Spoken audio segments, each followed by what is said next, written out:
Recently, I worked on a project at the lomography store, and I converted a Hoga camera into a wet plate camera. And since then, I've got a ton of inquiries how to do it. And I'm going to show you guys how I did it. It's really easy and super fun. Normally, the wet plate process is really in depth, and you use a view camera, and you're really precise in this. And the way I designed this one is that it's fun, and I could set this up really quick, and it's inexpensive. Yeah, this might be a plastic camera, but it takes really good pictures, and you're not gonna really ruin it. And I just want it to be fun and easy. That's what this project's about to me. It's not this huge process. It's just a fun way to take pictures. Just to clarify, I'm not making a wet plate video or how to do wet plate. All I'm gonna show you is how to take a Hoga camera and shoot with it using this process. In the description for this video, I'll give you the links where to buy your collodion and all this fun stuff, the camera. You're gonna need black aluminum plates and maybe just a couple little Tupperwares. I did it as simple as I could, so anyone can basically do this. There's a couple things you have to do, and they're really simple.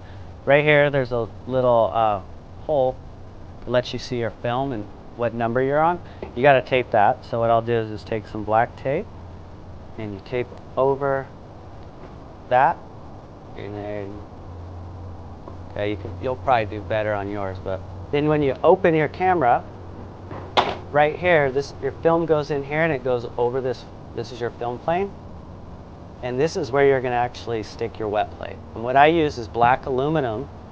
I take these aluminum plates and cut them down to the size here, make them square, and they fit in there like so. So basically, you just have to measure this and then get your plates cut to that size. And it's pretty easy. I just took them to my local metal shop and they just cut them. Take the camera, close it, and it's ready to shoot once you sensitize the plate. Another thing you're gonna need is a little darkroom space, because this all has to be done under the red light, but you could do it I did it in my back shed, or I have this truck. I've done it in a number of places, so you just need a tiny little space to work out of.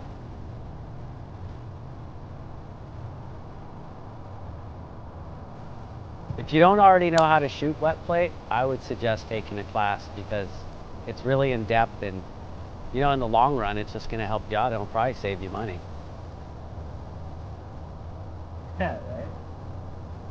Typically, the wet plate process, you use natural light, and it's longer exposures, and you use a tripod, and you really brace someone up, and it gives you like those 19th century looking photos, and they're really neat.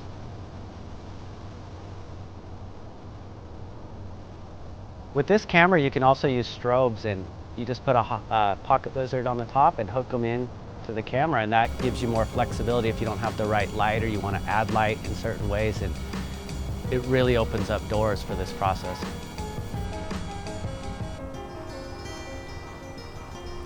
As I was shooting these portraits, I wanted to try and see if I could handhold the camera with the wet plate process, and I had never heard of anyone doing that, and it actually works. And that opens up doors, because you don't see candid moments and like hair blowing in the wind, or it just opened up so many possibilities. To me, photography isn't always about getting the perfect image, and when you're shooting for yourself and it's not a job, I mean, all you got to remember is just have fun with it. And it doesn't matter if it's your iPhone, digital, Polaroid, wet plate, you name it. It's just having fun, and that's what I really like about this whole process and everything I'm doing right now.